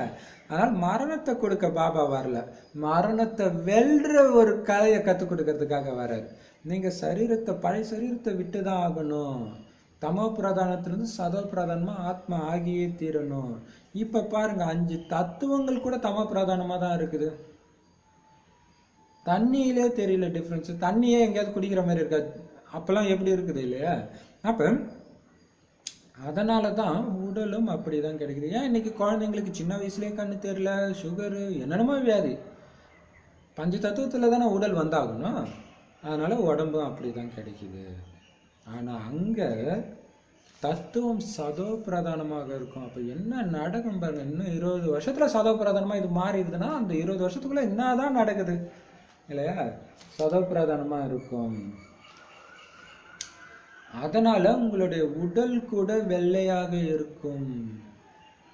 இப்ப பாருங்க, எப்ப தம பிரதானமாகுதோ அப்பதான் உடம்பே கருப்பாகுதான். அங்க ஃபுல்லா ஒயிட்டா தான் இருப்பாங்க. ஆனா இவனுங்க சயின்ஸ்ல என்ன பண்ணிட்டாங்க, அவுட் ஆஃப் ஆப்பிரிக்கா தியரின்னு வச்சுட்டு ஆப்பிரிக்கால தான் மனிதன் தோன்றுனா. ஆப்பிரிக்கானாலே கருப்பா இருக்கிறவங்க பிறக்கிற அவங்க தான். அப்படின்னா என்ன அர்த்தம்? இவங்களுடைய இதுபடி பார்த்தீங்கன்னா முதல்ல அவன் கருப்பா தான் இருந்தான்ற மாதிரி பண்ணிட்டான். இப்போ எவ்வளவு மனித அறிவுக்கும் பாபா சொல்றதுக்கும், எவ்வளவு உண்மைக்கும் மனித அறிவுக்கும் எவ்வளவு எதிர்மறையா இருக்கு பாருங்க. நான் மீண்டும் ஆதி சனாதன தேவி தேவதா தர்மத்தை ஸ்தாபனை செய்யறேன்னு பாபா சொல்றாரு. நீங்க தான் 84 பிறவிகளை அனுபவிக்கிறீங்க பாருங்க. மீண்டும் ஆதி சனாதன தேவதா தர்மத்தை பாபா தான் ஸ்தாபனை செய்யறாரு. நீங்க தான் 84 பிறவிகளை முழுசா அனுபவிக்கிறீங்க. ஆனா என்ன ஆயிடுச்சு, நீங்க இப்ப உங்களுடைய தர்மத்தையே மறந்துட்டீங்க. மேலும் மற்ற தர்மத்தை சார்ந்தவங்க யாருமே தங்களுடைய மதத்தை மறக்கல. கிறிஸ்தவர்கள் கிறிஸ்தவர்களாகவே தான் இருக்கிறாங்க. நீங்க மட்டும்தான் தேவதைன்றதை மறந்து ஹிந்துன்னு சொல்லிக்கிட்டீங்க. ஆனா இப்ப புரிஞ்சுக்கிட்டீங்க நம்மளுடைய உண்மையான தர்மம் என்னது, தேவி தேவதா தர்மம். பாபா கல்ப கல்பமாக உங்களுக்குத்தான் புரிய வைக்கிறாரு. இருக்கிறதுலே அடிமுட்டாளான ஆகி இருக்கிறது நாம தான். ஆனா நமக்கு தான் பாபா கிடைக்கிறாரு. எவ்வளவு அதிர்ஷ்டம், பாக்கியம் இல்லையா? நீங்க இத மத்தவங்களுக்கு புரிய வைக்கணும். பாபா பாபா குழந்தைங்களுக்கு தான் புரிய வைப்பாரு. நீங்க தான் மத்தவங்களுக்கு புரிய வைக்கணும். இப்ப 84 முழு சக்கரம் முடிவடையுது. உலக அழிவு உங்களுக்கு முன்னாடி நின்றுட்டு இருக்குது. சொர்க்கத்தின் எஜமானன் ஆகிறதுக்காக நீங்க தங்களை தகுதியாக்கிக்கணும். இது எப்படி நடக்கும்? பாபாவுடைய நினைவுனால தான் ஆக முடியும். அதுல தான் சுத்தி சுத்தி பார்த்தீங்கன்னா அந்த நினைவு தான். ஆத்மான்னு உணர்ந்து பாபா நினைவு செய்யறதுல தான் சொர்க்கத்தின் எஜமானன் ஆகிறதுக்கான தகுதியே உங்களுக்கு கிடைக்குது. அதனால பாபா சொல்றாரு, அதிகாலையில எழுந்து பாபாவை நினைவு செய்யுங்க, நினைக்க வேண்டும். பாபா அற்புதம், நீங்க எப்படி வரீங்க அப்படின்லாம் நீங்க அன்பா பேசலாம் பாபா கிட்ட இல்லையா? இப்ப பாபா சொல்றாரு, கீதையில கிருஷ்ணரோட பேரை போட்டுட்டாங்க, ஆனா நீங்க முன்னாடி உட்கார்ந்து பேசிட்டு இருக்கிறீங்க பாபா கிட்ட. இதை இப்ப மட்டும்தான் நீங்க மட்டும்தான் தெரிஞ்சுக்கிறீங்க. அடுத்த யுகத்துல உங்களுக்கு ஞாபகம் இருக்காது. இப்ப யாருக்குமே தெரியாது சிவன் கிட்ட வந்து பேசிட்டு இருக்கிறீங்களா அப்படி சொல்லிட்டு இருப்பாங்க. அதான் டிராமா இல்லையா? உங்களுக்கு மட்டும்தான் இது தெரியுது. மற்றபடி மற்ற அனைத்தும் பக்தி மார்க்கத்துல கேட்கப்பட்ட விஷயங்கள். இப்ப நம்ம ஆத்மாக்களுக்கு பாபா நீங்கள் கிடைச்சிருக்கிறீங்க. ஆத்மாக்களின் தந்தை பாருங்க, பாபா நேரடியா பேசிட்டு இருக்கிற விஷயம் உங்களுக்கு தான் தெரியும். மற்றபடி சிவன் வந்தாரு, இதை அழிச்சாரு, அதை அழிச்சாரு, பார்வதி போய் நெருப்புல ஊந்தாங்க, இதெல்லாம் பக்தி மார்க்கத்தின் கதை. எதுலயும் கொஞ்சம் கூட உண்மை கிடையாது இல்லையா? இப்ப நமக்கு பாபா கிடைச்சிருக்கிறாரு. ஆத்மாக்களின் தந்தை வந்து சந்திக்கிறாருன்னா எதனால வந்து சந்திக்கிறாரு? அன்புல தானே வந்து சந்திக்கிறாரு. அன்பு இல்லைன்னா வந்து சந்திப்பாரா? குழந்தைங்க பாபாவோட மிகவும் அன்போடு சந்திக்கிறீங்க. இங்க அவர் நிராகாரமாக தந்தை வந்திருக்கிறாரு. அதனால தான் இவரை சந்திக்கும் பொழுதெல்லாம் சிவபாபாவை நினைத்து சந்தியுங்கள்னு பாபா எப்பவும் சொல்றாரு. பாபா சொல்லுவாரு இல்லையா, நிர்வேத் பாய் கிட்ட கூட சொல்லுவாராம், பாபா பாய் என்கிட்ட வந்தா கூட நீ அப்படியே என்கிட்ட பேசின்னு இருக்கக்கூடாது, பரந்தாமத்துல ஒலிப்புலையே சிவபாபா நினைவு செஞ்சுதான் பேசணும். அப்பதான் உள்ள இருக்கிறவருடைய நினைவு உனக்கு வருவான். இல்லைன்னா பிரம்ம பாபா அந்த ஒரு உணர்வுல வந்துடும். இப்போ எவ்வளோ பெரிய விஷயம் பாருங்க. அதுக்கு தான் பாபா சொல்றாரு, சிவபாபாவை நினைச்சிட்டு சந்திங்க, நினைத்து சந்திங்கள்ட்டு பாபா எப்பவும் சொல்றாரு. மனிதர்கள் இதெல்லாம் தெரிஞ்சுக்கிறதே கிடையாது. உங்கள கூட ஒரு சிலர் தான் இதை கரெக்டா புரிஞ்சுக்கிறீங்க. என்னுடையவர் ஆகிவிட்டு பின்பு மறந்து விடுகிறார்கள், தேக அபிமானத்தில் வந்து விடுகிறார்கள். பாபா நான் உங்களுடையவன் ஆகிட்டேன்னு உறுதிமொழி கூட கொடுக்கறாங்க. ஆண் ஆனாலும் பெண் ஆனாலும் சரி, ஆத்மாதான் பேசுது. ஆண் உடலில் இருந்தால் ஆண் நான் உங்களுடையவன் ஆகிட்டேன்னு சொல்றாரு. பெண் கூட நான் உங்களுடையவன் ஆகிவிட்டேன் என்று சொல்கின்றார். பாபா நாங்கள் உங்களிடமிருந்து முழுமையாக ஆஸ்தியை அடைவோம், முழுவதுமாக உங்களை நினைப்போம். பாபாவை நினைக்காம பாவங்கள் நீங்காது. தமோ பிரதானத்திலிருந்து சதோ பிரதானமா ஆக முடியாது. சத்தியுகத்துல உங்களுக்கு அகண்ட உறுதியான சுகம் சாந்தி நிறைந்த 21 ஜென்ம ராஜ்யம் கிடைக்குது. சொர்க்கத்தை படைக்கும் பாபா அவசியம் நமக்கு ஆஸ்தியை கொடுப்பார் தானே. இப்ப பாருங்க, ஆனா நிறைய பேரு பாபா குழந்தை ஆன பிறகும் பாபாவை மறந்து தேகாபிமானத்துல வந்துடுறாங்க. அப்ப தேகாபிமானத்துல வந்தாலே பாபா மறந்துடும். ஏன்னா ஆத்மா நினைச்சுதான் பாபா நினைக்க சொல்றாரு. இப்ப ஆத்மா நினைச்சாலே ஆத்மாவுடைய குணங்களோடு சேர்த்து நினைக்கணும். இப்ப குணங்களோட சேர்த்து நினைக்கும் போது எப்படி விகாரம் வரும்? வாய்ப்பே கிடையாது. அப்ப மறக்கிறதுனால என்ன பண்ணிடுறாங்க, தேகாபிமானத்துல வந்துடுறாங்க. ஆனா உறுதிமொழி மட்டும் கொடுக்குறான், பாபா உயிரே போனாலும் உன்னை விட்டு பிரிய மாட்டேன்றாங்க. இப்போ பாபா சொல்றாரு, நீங்க ஆண் உடல்ல இருந்தாலும் பெண் உடல்ல இருந்தாலும் உள்ள இருக்கிறது யாரு? ஆத்மா. அந்த ஆத்மா தான் பாபா நான் உன்னுடையவன் ஆனன்னு சொல்லுது. உன்கிட்ட இருந்து நான் முழு ஆஸ்தியை எடுப்பேன் பாபா, முழுசா உங்களை நான் நினைப்பேன் பாபா அப்படின்னு சொல்லுது. இப்போ பாபா சொல்றாரு, நீ நினைச்சுதான் ஆகணும் குழந்தை, இல்லைன்னா பாவம் அழியாது இல்லையா? தமோ பிரதானத்திலிருந்து சதோ பிரதானமா ஆக முடியாது. சத்தியுகத்துல உங்களுக்கு அகண்டனா என்ன அர்த்தம்? கண்டினியூஸா, நிரந்தரமான, அப்படி அகண்ட யோகான்னு சொல்றோம் இல்லையா, அகண்ட பக்தி அப்படி. அப்ப உறுதியான சுகமும் சாந்தியும் நிரம்பிய 21 ஜென்ம ராஜ்யத்தை பாபா கொடுக்கிறார். எதோடைய பிரதிபலனா கொடுக்கிறாரு? நினைவின் பிரதிபலனாகத்தான் அது கிடைக்கும் இல்லையா? இப்ப பாபா சொல்றாரு, சொர்க்கத்தை படைக்கிறவர் பாபான்னா குழந்தைங்களுக்கு அந்த சொத்தை கொடுக்க தானே செய்வார், அவரே வச்சுக்குவாரா? குழந்தைங்களுக்கு தான் அது குழந்தை, அது நல்ல இடம், அழகா உருவாக்குற, நீ இப்படி எல்லாம் நடப்பியா? இப்ப சொல்லு, இப்ப அதே மாதிரியே நடந்து காட்டு, சரி நீ போ இல்லையா?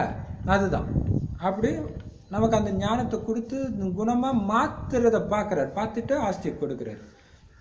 பர பிரம்மத்தில் வசிப்பவர் பரமாத்மான்னு புகழ் பாடப்படுது. பரந்தாமத்தை தான் பரபிரம்மம் சொல்றாங்க, பிரம்ம தத்துவம். இந்த மாதிரி அவரு ஒரே முறைதான் வர்றாரு, சும்மா ஒவ்வொரு தடவைலாம் வந்துட்டு இருக்கிறதுல. இவங்க என்ன நினைச்சுக்கிறாங்க, பல அவதாரம் எடுக்கிறாரு, சங்கராச்சாரியரா வந்தாரு, புத்தரா வந்தாரு, இயேசுவா வந்தாரு, அப்படிலாம் அவர் வர்றது கிடையாது, ஒரே தடவை தான் வர்றாரு.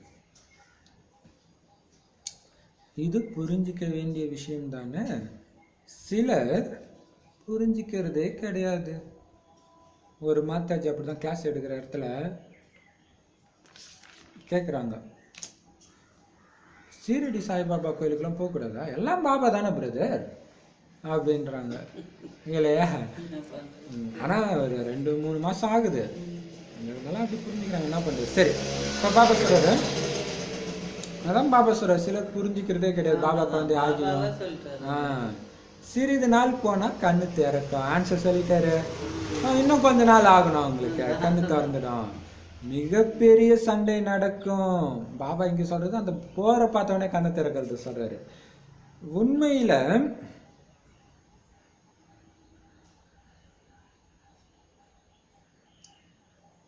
யஜ்யம் படைக்கப்பட்டிருக்குது, இதுல யுத்தம் கூட நடக்கும். இந்த யஜ்யத்தை பற்றி யாருக்கும் தெரியாது. இந்த ருத்ர ஞான யஜ்யத்தை படைத்தார் என்றால் விநாசமாகும். அவர்கள் யஜ்யம் படைக்கிறார்கள் விநாசமாக கூடாதுன்ட்டு, சாந்திக்காக யாகம் வளர்க்குறாங்க. இந்த யஜ்யத்தை மீண்டும் படைப்பார், அவர்களுக்கு விநாசம் ஆகுமா, பின் என்ன ஆகும்ன்றதெல்லாம் தெரியாது. இப்ப குழந்தைகளான நீங்களும் முழு உலகத்தின் ஆதி மத்திய முடிவின் அனைத்து விஷயங்களையும் பாபாவுக்கு சமமா தெரிஞ்சுக்கிட்டீங்க.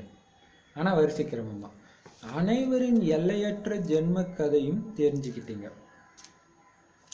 பரமபிதா பரமாத்மாவுடைய வாழ்க்கை வரலாறு சொல்ல முடியும் என்று சொல்ல முடியாது. பரமாத்மாவைத்தான் எல்லோருமே கூப்பிடுறாங்க இல்லையா?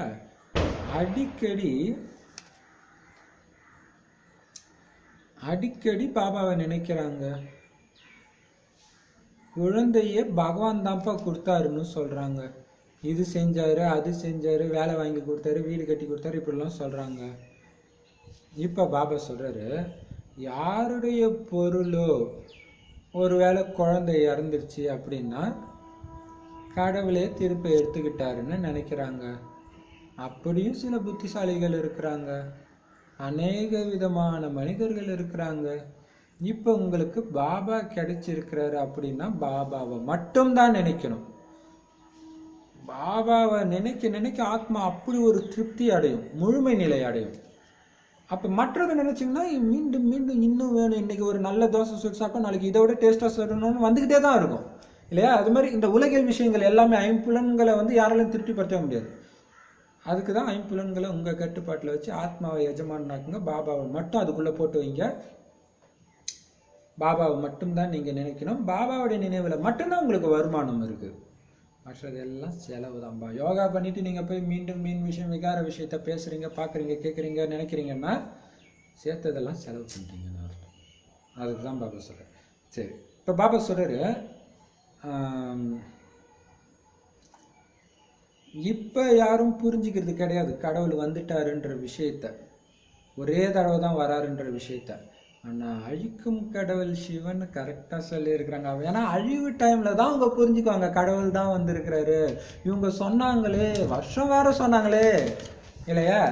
அப்ப பாபா சொல்றாரு, பயங்கரமான சண்டை நடக்கும். ஏன்னா ருத்ர ஞான யஜ்யம் ஃபேமஸ், சிவயோகம் இல்லையா? அப்ப சிவனுடைய யாகம் வளர்க்குறாங்க. அப்ப அந்த யாகத்துல உலக அழிவு இருக்கு. ஆனா மனிதர்கள் பாருங்க, உலகம் அழியக்கூடாதுன்னு யாகம் பண்ணிட்டு இருக்கிறாங்க. ஆனா பாபா எடுக்கிற யாகமே என்னது? இந்த பழைய துக்கம் நிறைஞ்ச உலகம் அழியறதுக்காகத்தான்.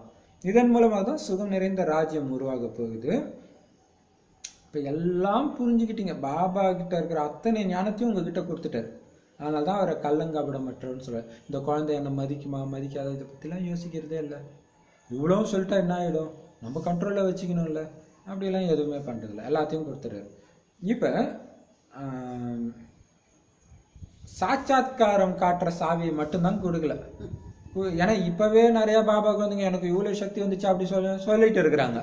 அதை ஒண்ணு கொடுத்துட்டாருன்னு வச்சுக்கோங்க, முடிஞ்சு போச்சு. அதனால அதை மட்டும் கொடுக்காம வச்சிருக்கிறாரு. சரி, இப்ப பாபா சொல்றாரு, சிலர் என்ன நினைச்சுக்கிறாங்களா, ஏதோ ஒண்ணு பொருள் போச்சுன்னா சரி கடவுளே எடுத்துக்கிட்டாருப்பா அப்படின்னு நினைக்கிறாங்க. குறிப்பா இறந்தா அப்படின்னு நினைக்கிறாங்க இல்லையா? ஸோ நிறைய விதமான மனிதர்கள் இருக்கிறாங்க. இப்போ உங்களுக்கு பாபா கிடைச்சிட்டார். ஸோ மனிதர்கள் சொன்ன வழி எல்லாம் விட்டுட்டு பாபாவை நினைவு செய்யுங்க, பாபா சொல்ற வழிப்படி நடங்க. அதுல தான் உங்களுக்கு வருமானம் இருக்கு. அதன் மூலமாக தான் நீங்க விஷ்ணுபுரிக்கு எஜமானனாக ஆகிடுவீங்க. நீங்க சத்தியுகத்திலிருந்து கலியுக கடைசி வரை முழு சக்கரத்தையும் தெரிஞ்சுக்கிட்டீங்க. உங்களுடைய புத்தியில எப்படி இருக்குதோ அப்படிதான் பாபாவுடைய புத்தியிலும் இருக்குது. அவர் எதையும் ஒழிச்சு வைக்கல. அதனால தான் அவரை ஞானக்கடல், ஞானம் நிறைந்தவர்னு சொல்லப்படுது. இப்ப நீங்க பாபா கிட்ட இருந்து ஆஸ்தி அடைந்து கொண்டு இருக்கிறீர்கள்.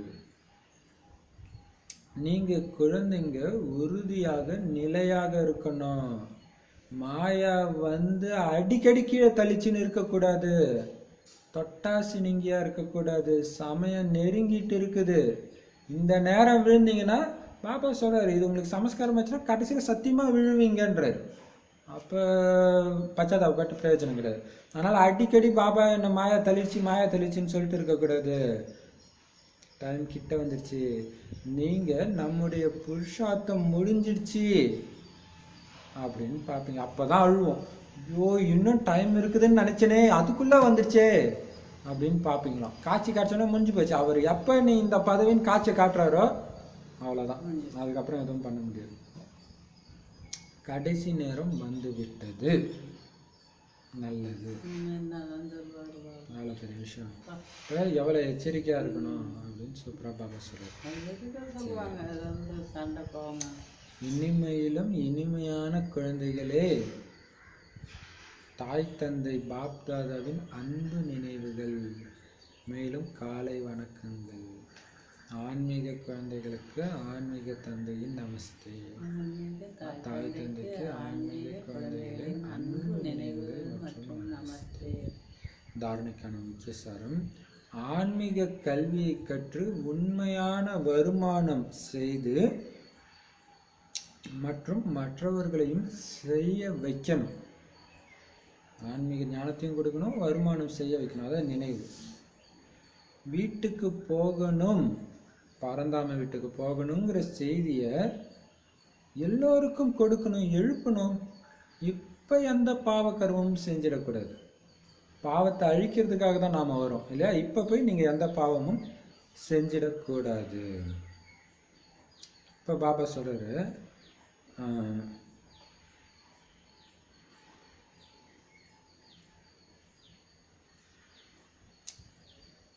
அதிகாலையில எழுந்து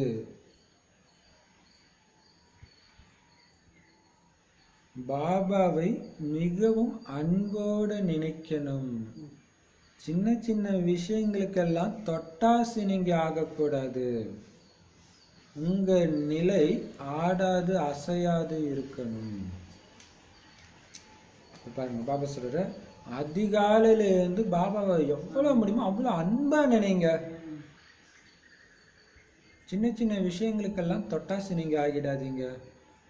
இன்னைக்கு தொட்டாசி நீங்க ஆகாதீங்கன்றத எந்த அர்த்தத்துல சொல்றாரு?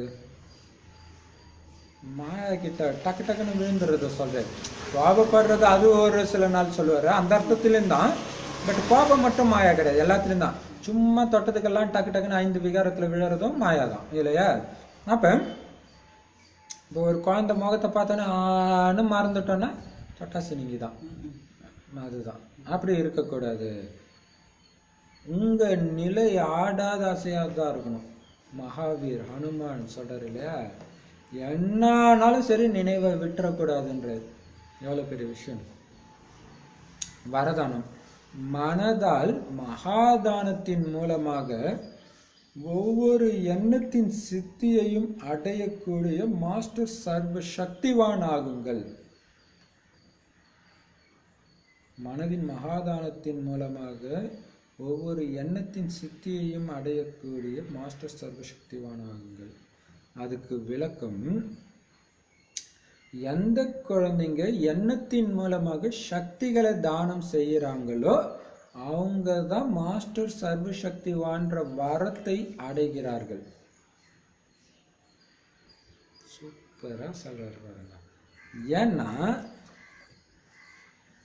மனதின் மூலமாக சக்திகளை தானம் செய்யறதுல அந்த அளவுக்கு சக்தி சேமிப்பாகுது. இதுதான் பெரிய விஷயம். எண்ணங்களின் மூலமாக தான் சக்தி தானம் ஆகுது. அன்பு சொரூபமா இருக்கிற அன்பின் அதிர்வலைகளை பரப்புற அந்த எண்ணங்கள் தான் சக்திகளாக மாறுது. வெறும் ஒளின்னு நினைக்கிறதுல கூட ஒண்ணும் கிடையாது இல்லையா? அந்த சக்திகள் அந்த குணங்களோட நீங்க நினைக்கும் போதுதான் அந்த குணங்கள் அப்படியே போயிட்டு இருக்கு. அவங்களுக்கு தான் மாஸ்டர் சர்வசக்திவான்ற வரம் கிடைக்குதான். எந்த சக்திகளை எந்த நேரமும் நாலாபுறமும் பரவ செஞ்சுட்டே இருக்கிறாங்களோ எண்ணங்கள் மூலமாக, அவங்க தான் மாஸ்டர் சர்வசக்திவான்றார். எவ்வளவு சூப்பர் இல்லையா? சக்திகளை கொடுக்கிறவங்க தான் மாஸ்டர் சர்வசக்திவான். சும்மா நான் மாஸ்டர் சர்வசக்திவான்னு சொல்லிக்கிட்டு இருக்கிறவங்க கிடையாது, கொடுக்கணும் இல்லையா? ஏன்னா மனதின் மூலமாக சக்திகளை தானம் செய்யறதுல அவ்வளவு சக்தி சேமிப்பாகுது. பிராமண வாழ்க்கையே கொடுக்கிறது தான் எடுக்கிறது இல்லையா? மனதின் மூலமாக நீங்க சக்திகளை எந்த அளவுக்கு தானம் செய்றீங்களோ அந்த அளவுக்கு உங்களுக்கு அது சேமிப்பாயிட்டே இருக்குமா. எவ்வளவு பெரிய ரகசியம். அதான் பாபா சொல்றாரு, சேவையில லிஃப்ட் கிடைக்குதுன்னு ஏன் சொல்றாரு? அதனால ஒவ்வொரு எண்ணத்திலும் வெற்றியை, அதாவது சித்தியை பிராப்தியாக அடையிறீங்க. அவங்க தங்களது எண்ணத்தை எங்கு விரும்புகின்றார்களோ அங்கு ஒரு வினாடியில நிறுத்த முடியும். எண்ணங்கள் அவங்களுடைய வசத்துல இருக்கும். இந்த சக்தியை கொடுக்கறேன்னா அதுலயே இருக்கும். சூக்ஷ்மவதனத்துல இருந்து கொடுக்கறேன்னா அங்கேயே தான் இருந்து கொடுப்பாங்க. திடீர்னு வீட்டு ஞாபகமோ நாளைக்கு செய்ய போற விஷயங்களுடைய ஞாபகமோ வராது. இந்த சக்திகளை தானம் செய்யற பயிற்சியில அவ்வளவு இருக்குது. பரவாயில்ல, நம்ம ஜுவாலாமுகி பிராக்டிஸ்ல பண்றதே தான் பாபாவும் சொல்லிட்டு இருக்கிறாரு இல்லையா? அப்ப புத்தியை அவங்களால ஒரு வினாடியில் நிறுத்த முடியும்.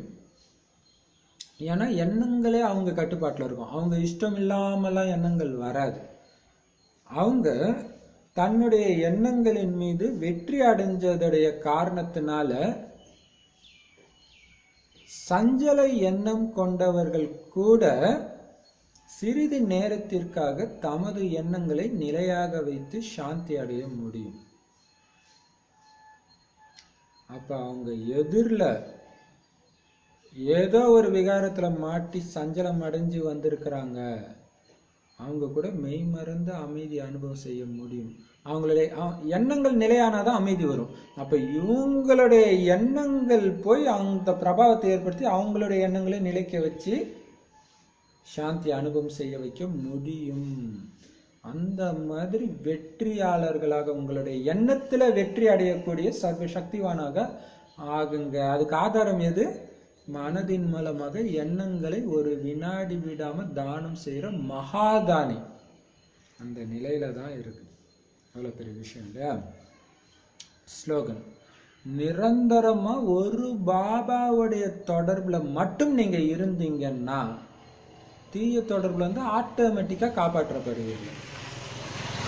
அவ்வளவு பெரிய விஷயம் இல்ல. இன்னைக்கு வாணியுடைய சாரமே இதுன்னு கூட சொல்லலாம். என்ன ஆனாலும் பாபாவுடைய நினைவை விட்டுறாதீங்க. தீய தொடர்பு ஆட்டோமேட்டிக்கா அதுல இருந்து நீங்க பாதுகாக்கப்படுவீங்க. ஏன்னா பாபா நினைவே இருந்துச்சுன்னா வாயிலையும் அதான் வரும். ஆட்டோமேட்டிக்கா மொத்தம் ஐயோ இவங்க கூட பேசினா வேலை இல்லைன்னு போயிடுவாங்க. திரும்ப திரும்ப பாபா பாபான்னு பேசுங்க. பாபா தான் நமக்கு வேப்பில் அடிக்கிற மாதிரி எல்லா பேயும் ஓடி போயிடும் இல்லையா? ஓம் சாந்தி. சரி, பாபா என்னன்னு சொன்னாரு? பாபா ஃபர்ஸ்ட் எடுத்தது என்ன சொன்னாரு வந்து, ஞான குழந்தைகளே, இவ்வளோ நாளும் சாஸ்திரம் எல்லாத்தையும் படிச்சிங்க, கேட்டீங்க, அதன்படி நடந்தீங்க. இனிமேல் ஒரே தடவை தான் லாட்டரி சீட்டு கிடைச்சிருக்கு. பாபா கிட்ட வந்து நேரடியாக கிடைக்குது. நான் சொல்ற வழிபடி மட்டும் நடங்க, என்னை மட்டும் நினைங்க, என்னை மட்டும் நினைங்கன்னு சொல்லிட்டாரு. அடுத்து தீவிர முயற்சியாளர் குழந்தைங்களுடைய அடையாளம் முயற்சி, அவங்களுக்கு அடையாளம் என்னன்னா ஒரு தாய் தந்தையை மட்டும் ஃபாலோ பண்ணுவாங்க. அடி மேல அடி எடுத்து அம்மா பாபா எப்படி போனாங்க அப்படி போவாங்க. தன் மேல இரக்கம் வரும். நேரத்தை ஒதுக்கி அவசியம் பாபா ஒதுக்கி இதுக்குன்னு செய்வாங்க. அதனால தீவிர புருஷார்த்தி அப்படின்னு சொல்லி அவங்களுடைய புகழ் தான் பக்தியில என்ன பண்ணிட்டாங்களா, ஆடாத அசையாத மகாவீர். சூப்பர் இல்ல? சரி, அடுத்தது வேற என்ன சொன்னாரு? சத்தியுகத்துல லட்சுமி நாராயணன் மட்டும் வரமாட்டாங்க, அவங்க வம்சமே வரும் இல்லையா? பாபா கோபத்தை பத்தி சொன்னாரு. குழந்தைகள்கிட்ட அவர் கோவிச்சுக்கவே மாட்டாரு. தினம் தினம் இனிமையான குழந்தைய ஸ்டார்ட் பண்றாரு. அதுதான் அவருடைய மீட்டே பச்சே தான் ஸ்டார்ட் பண்றாரு இல்லையா? சரி, சூப்பரான இது. பாபா குழந்தைங்க யாரு போன கல்பத்துல ஃபர்ஸ்ட் வந்தாங்களோ அவங்க தான் சொல்லுவாங்களாம், உங்களை தவிர எங்களுக்கு யாருமே இல்லை பாபான்னு. அப்படி ஒரு பலி, சம்பூர்ண பலி ஆவாங்க. நாடகத்துபடி நான் வர வழி நீங்க கூக்குரலிட்டதாலெல்லாம் நான் வரல அப்படின்னு சொன்னாரு. பக்தி வந்து முதல் தரமான பக்தி நீங்க தான் செய்யறீங்க, செஞ்சு முடிஞ்ச சமயத்துல தான் நான் வரேன். பக்தியை யார் ஃபர்ஸ்ட் ஸ்டார்ட் பண்றாங்களோ அவங்க தான் இங்கேயும் ஃபர்ஸ்ட் வருவாங்க. இது ஒரு சூப்பரான விஷயம் இல்ல? ஒருத்தருக்கு ஒருத்தர் எச்சரிக்கை கொடுத்து முன்னேற்றம் அடைஞ்சிட்டு போயிட்டே இருங்கன்ற எச்சரிக்கை. டைம் ரொம்ப கம்மியா இருக்கு, எச்சரிக்கை. நிச்சயமா இது விநாசம் ஆகதான் போகுது. நினைவுலயும் சரி சேவையிலயும் சரி டைம் முடிய போகுது. நாளைக்கு நீங்கன்னா சரீரம் போயிடும், அப்புறம் ஒன்றும் பண்ண முடியாது. எவ்வளோ பெரிய எச்சரிக்கை இல்லை? சூப்பர். சரி, இப்பதான் நம்ம 21 ஜென்மத்துக்காக படிக்கிறோம். இப்ப நீங்க விரும்பினாலும் விரும்பாட்டினாலும் சொர்க்கம் வந்துதான் தீரும். ஆனா நீங்க முயற்சி செஞ்சா மகாராஜாவாவீங்க, இல்லைன்னா உங்க அதிர்ஷ்டம் அப்படியே. சரி, அடுத்தது ராஜஸ்தான் பத்தி சொன்னாரு. என்ன சொன்னாரு? ராஜஸ்தான் வந்து தூய்மையற்ற தூய்மையான ராஜஸ்தானாக இந்த பாரதம் தான் இருக்கு இல்லையா? நம்முடைய ஞானக்கடல் தான் நமக்கு சுகத்தையும் அமைதியும் கொடுக்கிறாரு, அந்த ஆஸ்தியை கொடுக்கிறாரு. ஏன்னா அவர் தான் சுகக்கடல் அமைதி கடலாகவும் இருக்கிறாரு. ஆனா அதை அடையிறதுக்கு தான் நமக்கு நேரம் ஆகுது. அதுக்கு ஈஸியான வழி சொல்லிட்டு என்ன நினைவு செய்ய, என்ன நினைவு பண்ணுங்க, என்ன ஆனாலும் சரி நிரந்தரமா என்ன நினைவு செய்யுங்க. ஒருவேளை ஸ்ரீகிருஷ்ணருக்கு பதில் உண்மையிலே சிவனுடைய பேரை போட்டு கீதை எழுதி இருந்தா என்ன இருக்கும்? நான் வர வேண்டிய அவசியமே இருந்திருக்காது. குழப்பம் இருந்தாதான் நான் வர வேண்டியது. நாடகத்தின்படி எல்லாமே நல்லது. அப்புறம் எப்ப குழந்தைய சந்திக்கிறது? எவ்வளவு பெரிய விஷயம் இல்லையா? சூப்பர் தான். இல்லைன்னா அவருக்கே வர்றதுக்கு வாய்ப்பு இல்லாம போயிட்டு இருக்குமே. அதுவும் ஒரு வாய்ப்பு. நல்லதான். நானும் செய்தி தான் கொடுக்குறேன் எல்லாருக்கும், நீங்களும் செய்தி தான் கொடுக்குறீங்க. என்ன செய்தி? வீட்டுக்கு வந்துடுச்சு. ரொம்ப சந்தோஷமா இருக்குது. பாபா சொல்றாரு, நீங்க பாபாவினுடையவர்களாக ஆகிட்டீங்கன்னா மாயா கிட்ட தோல்வி அடைய முடியாது. அப்படி அடைஞ்சீங்கன்னா நீங்க பாபாவுடைய குழந்தை கிடையாது. எவ்வளவு பெரிய விஷயம் இல்லையா? இது சதா மைண்ட்ல நினைச்சு பாபா நினைச்சு விகர்மங்களை வென்றவர் ஆகுங்க, இல்லைன்னா பதவி குறைஞ்சிடும். என்ன ஆனாலும் சரி நினைவு யாத்திரையில இருப்பாங்க. அவங்க தானே புருஷார்த்தி குழந்தைங்க அப்படின்னு சொல்றாரு. மற்றபடி உங்களுக்கு அட்வைஸ் சொல்லி உங்க வாழ்க்கைக்கு எடுக்கிற சித்தப்பா பெரியப்பா மாமா எல்லாம் அழிஞ்சிடுவாங்க. நான் தான் உங்களை விட்டுட்டு போக போறேன். எங்க போனாலும் கட்சியில இங்க தானே வந்தாகணும். நான் சொல்றது கேளுங்க. அதையாவது புரிஞ்சுக்க வேண்டிய விஷயம் இல்லையா? அவங்க சொன்னாங்க இவங்க சொன்னாங்க, நான் அவங்களை திருப்திப்படுத்துறேன் இவங்களை திருப்திப்படுத்துறேன். நான் அந்த ஞானத்தைய கொடுத்தேன், திருப்தியா இருந்து திருப்திப்படுத்துறேன். பாபா சொன்னதை இப்படி தவறா எடுத்துட்டு பாபா விட்டு போறதான் திருப்திப்படுத்துறேன். பாபா சொல்றாரு, நான் மரணத்தை கொடுக்க வந்திருக்கிறேன். ஆத்மா எப்படியும் ஒரு உடம்பு விட்டு இன்னொரு உடம்பு எடுத்துதான் ஆகணும். இப்ப டிராமா முடிஞ்சிச்சுன்னா அழிச்சிட்டு போறதுக்கு வந்திருக்கிறேன். மரணத்தை வெல்லும் கலையை கத்து கொடுக்க வரேன். இது 5 தத்துவமே கீழாண்டாச்சுங்க. நீங்க வாழ்றதுக்கான தகுதியே கிடையாது இந்த உலகம் இன்னைக்கு. அதனால அழிந்தே ஆகணும் அப்படின்னு சொல்றாரு. சரி, சொர்க்கத்தின் எஜமானராக ஆகிறதுக்கு நினைவின் மூலமாகத்தான் நீங்க உங்களை தகுதியானவர்களா ஆக்கிக்க முடியும். பாபாவுக்கு அன்பு இருக்கிறதுனால தான் உங்களை சந்திக்க வர்றாரு இல்லையா? உங்க முன்னாடி பாபா வந்து சொல்லிட்டு இருக்கிறாரு சொல்லுவாருன்ற விஷயம் எந்த வேதத்திலையும் கிடையாது. அதெல்லாம் பக்தி மார்க்கத்துடைய விஷயங்கள். உங்களுக்கு இப்ப அது தேவையும் கிடையாது. சத்தியுகத்துல பிராமணர் இருக்க மாட்டாங்க, இந்த சங்கம யுகத்துல தேவதைகள் இருக்க மாட்டாங்க பாபா. அடுத்தது பாபா சொல்றாரு, ருத்ர ஞான யஜ்யம் படைக்கிறாங்கனாலே கண்டிப்பா என்ன ஆகும்? விநாசமாகி அவங்க உலகம் அழியக்கூடாதுன்ட்டு யாகம் வளர்க்குறாங்க. அப்புறம் குண்டு போடுறத பத்தி கூட சொன்னாரு இல்லையா? குண்டு போட போறாங்க. என்ன சொன்னாரு? குண்டு இன்னைக்கு தானே நேத்தா இன்னைக்கு குண்டு போடுவாங்க. மகாபாரத யுத்தம் ஆரம்பமாகும். மகாபாரத குண்டு போடுவாங்க.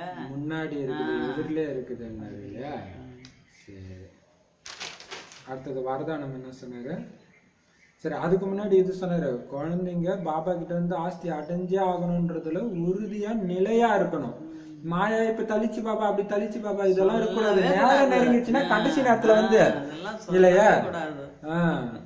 எவ்வளவு சூப்பரானது இல்லையா? ஏரோப்ளேன் போயிட்டு இருக்கு உயரத்துல, இன்னும் ஒரு 10 நிமிஷத்துல இறங்க போகுது, அதுக்குள்ள நீ அவசரப்பட்டு குதிச்சுட்டா அந்த மாதிரிதான் நம்ம நிலைமை. ஆமா இல்லையா? கடைசி நேரம் வந்துச்சு, இதுக்கு மேல நம்மளால முயற்சி செய்ய முடியாதுன்றத பாப்பீங்க, கதறுவீங்க.